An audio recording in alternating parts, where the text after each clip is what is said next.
You've dreamed of building a family, but the journey hasn't been easy. I'm Dr. Laura Shaheen, a reproductive endocrinologist helping people build families every day. On our new podcast, Baby or Bust, we'll be learning from both reproductive experts and people who have faced challenges just like yours. Join us every week for Baby or Bust, wherever you listen to your podcasts. Make sure to follow us so you never miss an episode.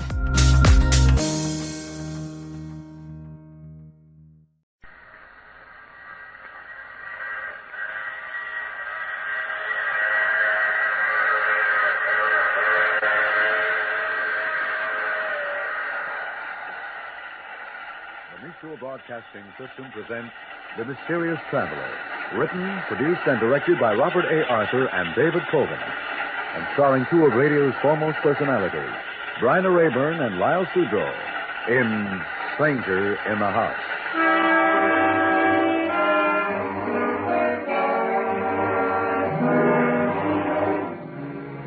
This is The Mysterious Traveler, inviting you to join me on another journey into the realm of the strange and the terrifying. I hope you will enjoy the trip, that it will thrill you a little and chill you a little. So settle back, get a good grip on your nerves, and be comfortable, if you can, as we follow the nerve-wracking adventures of a young couple in search of a home. It's the story I call Stranger in the House.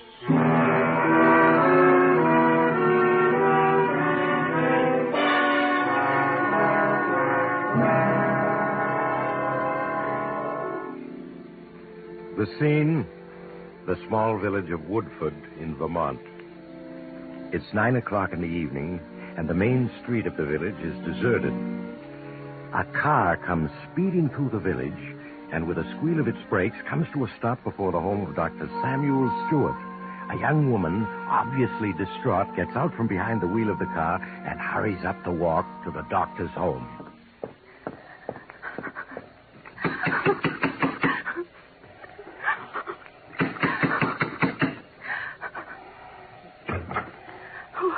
Dr. Stewart? Yes, won't you come in? Thank you. Doctor, you've got to help me. I can't stand it anymore. Well, of course I'll help you.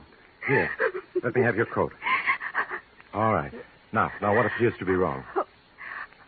I don't know how to tell you about it. You'll think I'm insane, but I'm not. I'm sure you're not. Now, why not start from the beginning and tell me what's troubling you? Well, I suppose it all began the day my husband and I left this village to look at a house in the country that was for sale. Yes, I can recall how happy we were as we drove through the countryside.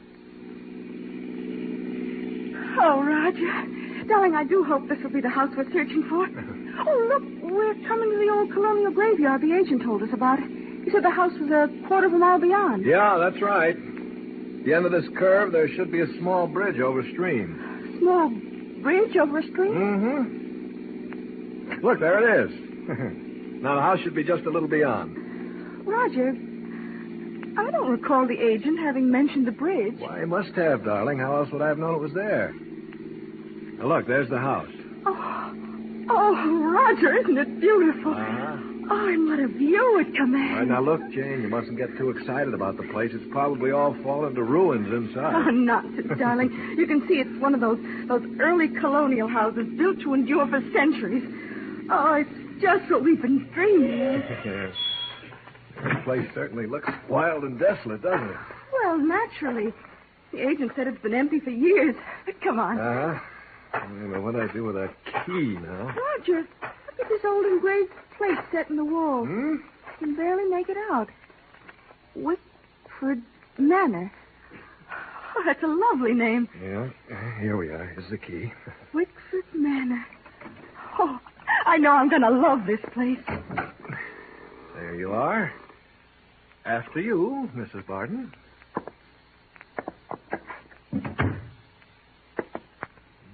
Oh, it's so cold and clammy in here. Yes, but look at that staircase, that beautiful staircase and those ceiling beams. Janie, honey, you were right. This place was built to endure. This house is in wonderful condition. Yes. So So it seems. And it's just the size house we need, with 4 rooms upstairs. 4 rooms upstairs? Mm-hmm. Well, how do you know, Roger, that the agent never mentioned how many rooms the house had? He didn't? Well, there's only one way to find out, then. Let's go upstairs and look. Come on, Jenny. Well, these stairs are as sound as the day they were built. This house would require very little in the way of repairs. Yes, but it hasn't any electricity, Roger. Oh, so what? We could use lamps till a line could be run to the house. There. Hey, see what I tell you? There are 4 rooms upstairs. Yes, so there are. It's as though you'd been in this house before. Well, as a matter of fact, I almost have a feeling I have been. Maybe that's the reason I like it. Hey, darling, what's the matter? You've been ever so quiet since we entered the house. Don't you care for it? Oh, it's lovely, Roger, only... Only what? I don't know. It seems unfriendly. Unfriendly? Who ever heard of a house being unfriendly? And you were crazy about the place when we drove up to it. Yes, I know, but that was before we entered Well, it. honey, it's even nicer inside than it is outside. Yes, I suppose so. And think of what a bargain it is at $5,000, Jane. Why, we've looked at houses that cost twice as much and weren't as nice. It is a bargain. But you still don't like it, do you? All right. Then we'll keep looking till we find a house we both like. Oh, nonsense, darling. Well, we'll never find anything nicer. Now, that room with the southern exposure will be our bedroom, and that room... Oh, Janie, you're wonderful. And we will be happy here, honey. I know we will.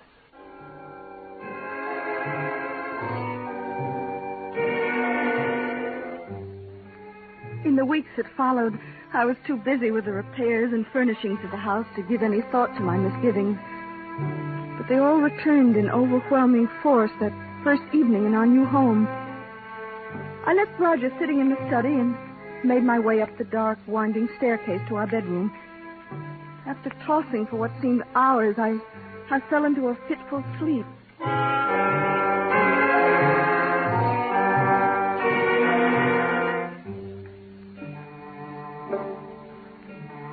I suddenly awakened to hear the clock in the hall striking the hour. It was 4 o'clock, and Roger's bed was empty. Quickly slipping on my robe, I left my room and started down the stairs to the study. As I reached the foot of the stairs, I stopped. For, who are you? To my astonishment, I heard Roger's voice in the study. Dismissed. I slowly approached until I was at the door. Clearer. It's so difficult. The mist obscures your face. Who are you? Well, why don't you say something? Roger!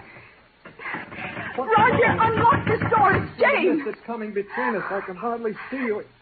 Oh, no, don't go. Come back. Please, come back. Darling, please unlock this door, please. Roger!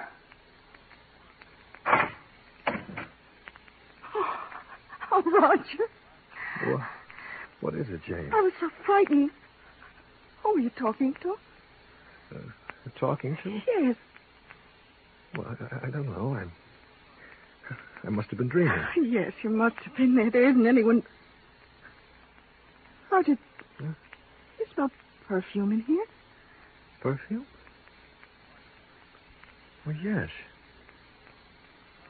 Isn't it the perfume I gave you for your birthday? No, it isn't my perfume. It smells like narcissus. Yes. Darling, what were you dreaming about? Well, it was night, and all around me was a mist. A mist so heavy I couldn't see more than a few feet. There was a woman. A woman? Yes, I could barely make out her face in this swirling mists, but it was a beautiful face. The most beautiful I've ever seen. How strange. Of course it was a dream. Yes, of course. We both agreed it was a dream. But in our unspoken thoughts, it was more than a dream. The next day, I entered the study several times to find Roger sitting at his desk, staring into space. The scent of narcissus was gone. That night, Roger tossed and turned in his bed, unable to fall asleep. Just before dawn, I awoke to find his bed empty. A cold terror swept over me as I left my room and started down the stairs to the study. And then I heard that which I most dreaded to hear. Roger's voice. Who are you? This mist. If only you'd come closer. Bridge the distance between us. I've seen you before, haven't I? And yet, where? Yes, I can see much better now. You are beautiful. Who are you? Roger! Roger, please open the door. Why are you leaving? No, please don't. Come back, please, come back. Darling, let me in. Please open the door. Oh, Roger, are you all right? Yes, of course I'm all right. The scent of narcissus. The study's filled with it. Why did you wake me? You saw her again, didn't you? The narcissus. It's her scent. You only hadn't awakened. Roger, what are you saying? If only she'd spoken to me. What are you saying? It is a dream, isn't it? It must be. I don't know. I don't know. When twilight comes, I feel her presence in the house, in this room. It's your imagination. It must be. Yes, but the scent of narcissus, where does that come from? I don't know. But it's evil. The house is evil. We must leave it. Leave it? No, we can't leave it. I've got to see her again. I've got to find out who she is. Roger, we must leave. I don't understand what's happening to us, but it's evil. I can feel it. No, I won't leave. I can't.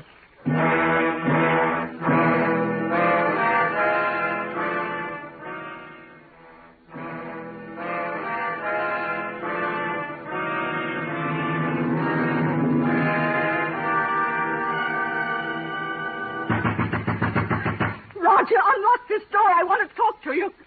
Roger! What do you want? I thought I told you I wasn't to be disturbed. I must talk to you, make you realize that you... Tonight, Jane, she was closer to me than ever before, so close I could almost touch her. I spoke, and she started to reply, and then you knocked. Roger, what's happening to you? She's from another world, a phantom, an evil one. No, she isn't evil.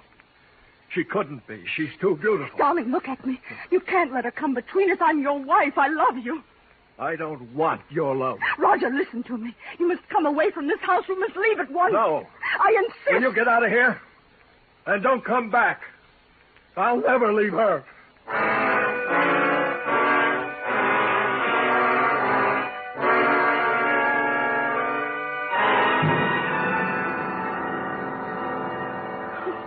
As I fled from the house, Doctor, I could still hear him shouting, "I'll never leave her." Oh, you must help me, Doctor. You must. I'll do what I can, Mrs. Barton. You don't think I'm losing my sanity, do you? No. That which you fear may well be. Look, there's a history to Wickford Manor, though few people are familiar with it. A history? Yes. The house was built in 1811 by Martin Wickford for his bride, Marie Duval. It was considered one of the finest houses in New England. A year later, Marie's sister Isabel came to live with the Wickfords. From some of the old records, letters, I gather she was a remarkably beautiful woman. So beautiful that Martin Wickford fell in love with her, and she with him. Then what happened? One day, while Martin was hunting in the mountains, he was killed in a fall. When his companions brought his body back to Wickford Manor, they found Marie, his wife, dead.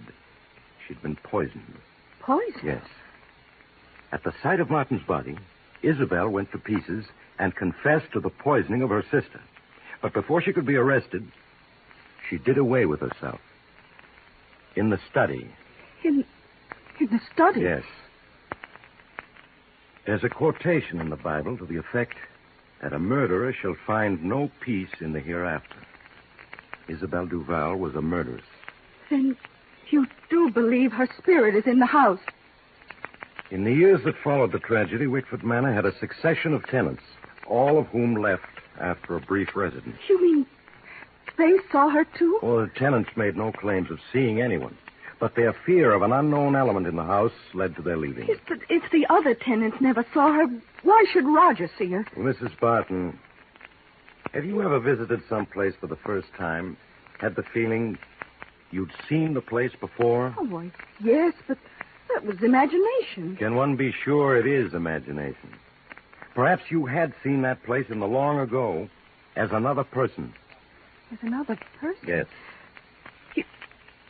You mean Roger, as another person, had once known Wickford Manor? How else do you account for his remembrances of things he'd never seen in this life?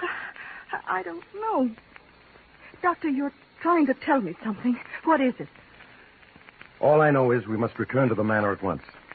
The spirit that's abroad in that house is one to be feared more than death itself.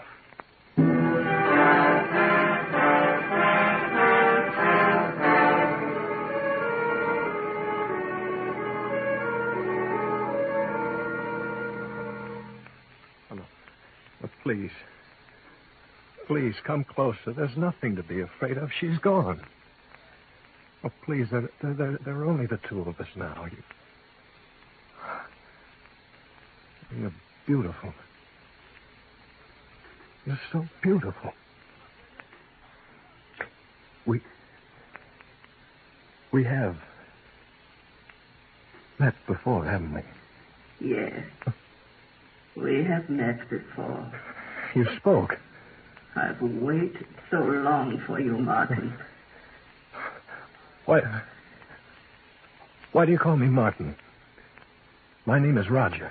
It was Martin. Then. Then? What do you mean? Look at me, Martin. Look into my eyes. Don't you remember? Yes. Yes, but where? When? Think, Martin. Think. Time is the barrier between us, but we shall overcome it. Think back into the dim past when you lived in this house and we loved each other. When? Isabel. Isabel. Yes, Martin. Isabel. Do you remember now? Yes. I remember everything up to the day I went hunting in the mountains. And I fell. What happened to me, Isabel? What happened to us? To our love? Don't think of that accursed day, darling. Think of the future. Our happiness together. Yes, Isabel, our happiness together. Just the two of us. In this house, I have waited so long for you to come back, Martin. But at last we are together. Yes, darling, forever. Roger, please open the door. She's come back. She's come back, Isabel. Don't go. Darling, don't leave me. I must, Martin. No, come back. Come back, please, come back. Roger, unlock this door. What do you want? Who's he? Oh, this is Dr. Stewart, Roger. Doctor, this is my husband. What the devil did you bring him here for? Roger, please. I thought perhaps he could help. What do you mean help us? I don't need anyone's help. Your wife has told me everything. My wife has quite an imagination, Doctor. Roger. Lately she's taking to imagining all sorts of things. I'm beginning to believe she's become unbalanced. I'm not. How can you say such a thing? I wish you'd trust me, Mr. Barton. Allow me to try to help you. I must warn you, the spirit of the woman you see in this study is an evil one that will lead you to disaster. I told you I don't need help from you or anyone. Now get out, both of you. Roger. Come along, Mrs. Barton. All I ask is to be left alone. Oh, Roger. Please, don't cry, Mrs. Barton. You saw him. It's as though he were possessed. Yes, I know. We must do something. We must. We shall, but not tonight. I must have time to think about it. You'd better return to the village with me. No, I don't want to leave him in the house alone. Something might happen to him. Are you sure you want to stay? Yes. Very well. I'll return late tomorrow afternoon. When I do, we will take action.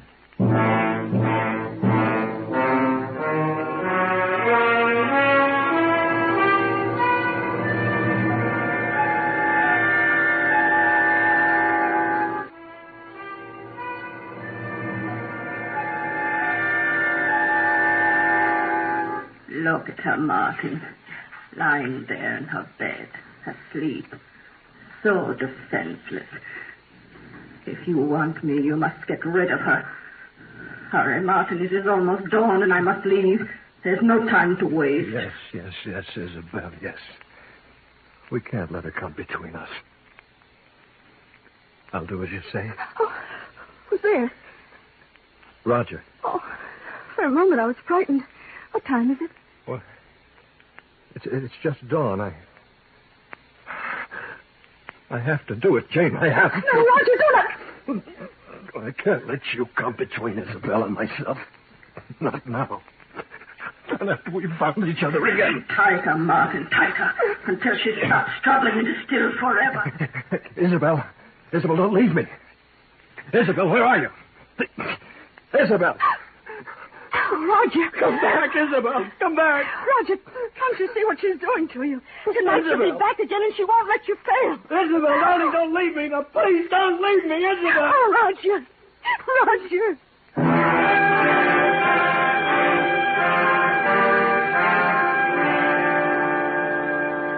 And then he stopped choking you, ran out of your room and down to the study? Yes. Where is he now? He's still in the study. He's been there all day. I should have known better than to have let you remain in this house last night. She knows that if he murders you, he'll join her cursed spirit forever. Oh, look, it's growing dark out. Soon she'll appear before him again. Doctor, we must do something. Last night you said you'd help And me. I will. This woman, Isabel, has been denied the peace of the grave because her sister's blood is on her hands. She belongs neither to the living or the dead, only to this house. If we could get your husband to leave, it might break the spell she's cast over him. Yes, but he absolutely refuses to leave. Then we must force him to. Force him to? Yes. I can very quickly give him a hypodermic, render him unconscious. Yes, then we could carry him away. To make sure he never returns to this house, we must burn it to the ground before we leave. Burn the Yes, house? yes. Unless, of course, you don't want to. Oh, yes. Yes, we will burn it. And the evil that's in it. Then if you lead the way to the study. All right, Doctor. Have you the hypodermic ready? Yes. And when your husband opens the door, just gain his attention for a moment. Long enough for me to give him the hypodermic. Very well. Shall I knock now? Yes, I'm ready. Roger, open the door. I want to talk to you. What do you want? Why has he come back to this house? Oh, he's come to take me away, Roger. To take you away? Well, good. I'm glad to see... What did you stick me with? What's that in your hand, Doctor? Just a hypodermic, Mr. Barton. A hypodermic? Well, why? Well, what are you up to? You're trying to take me away from this house. From her. Well, I won't go. I won't go. Do you hear? You'll never... Doctor, quick, he's falling. I've got it, Mrs. Barton. Yes. Now, I suggest you take that lamp and smash it on the floor. Yes, let's burn the place to the ground. That's it. Now, you better help me carry your husband out of the house, Mrs. Barton. In a little while, this house will be a mass of flame.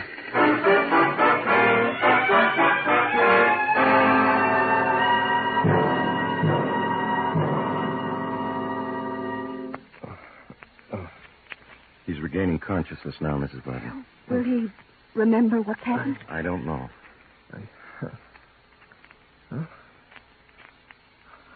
Oh. Hello, Jamie. Darling. I had a terrible dream. It's all so confused. Janie, darling, you're crying. It's nothing, darling. You've been very ill, but now you're going to be all right. Of course.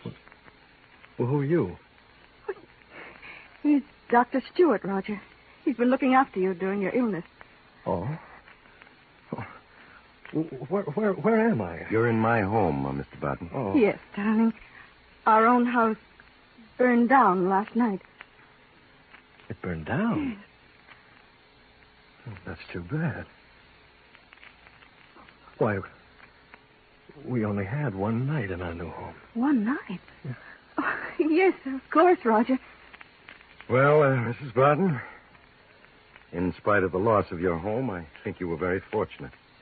There are things far worse than fire. Yes, Doctor.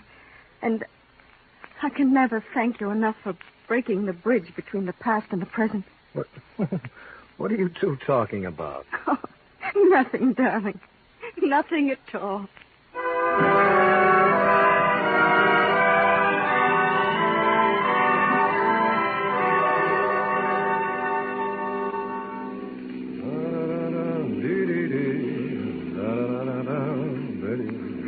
Oh, Roger.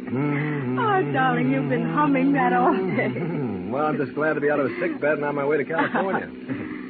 Look, we just crossed the state line into Kentucky. Mm-hmm. Well, we've come almost 600 miles since dawn. Yeah, it's getting dark. Mm-hmm. Don't you think we ought to stop now for the night? Anything you say, darling. Yeah, let's stop at the next motel. All right. Well, I guess I better turn my headlights on.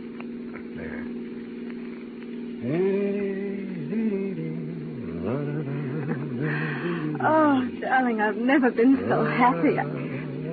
Roger. What? Do you smell something? Yes, it's good country air. No, I don't mean that. Jenny, what's wrong with you? Don't you smell it?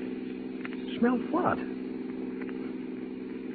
Oh, you mean that perfume? Yes.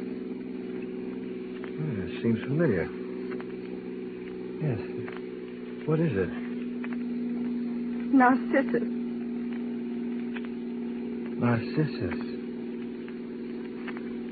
Wasn't that the scent in the study that first evening? Yes. She's in the car, isn't she, Roger? She's followed us. Roger, answer me. What? Roger, you mustn't listen to her. She's trying to come between us. Darling, look at me. Look at me. Why are you slowing down?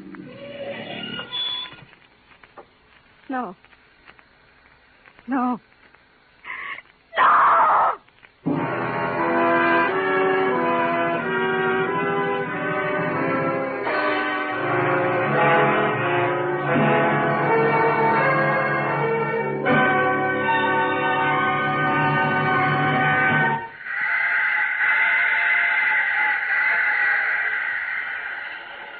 This is the mysterious traveler again.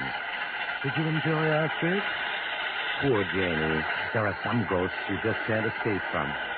Strangely enough, as Roger Barton was being hanged some 6 months later for his wife's murder, everyone noticed a strange scent of perfume about the gallows.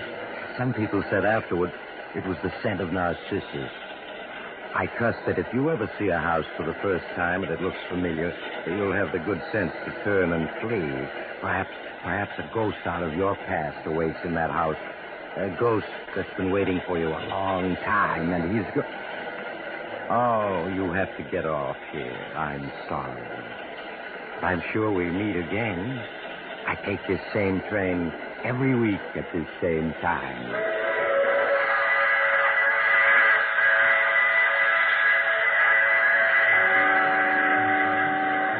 Just heard The Mysterious Traveler. Now you can follow other tense and exciting adventures of The Mysterious Traveler in the current issue of The Mysterious Traveler magazine, now available. In our cast were Bryna Raeburn and Lyle Sudo. Maurice Tarplin starred in the title role. Music under the direction of Emerson Buckley, composed by Richard DuPage. This program came to you from New York.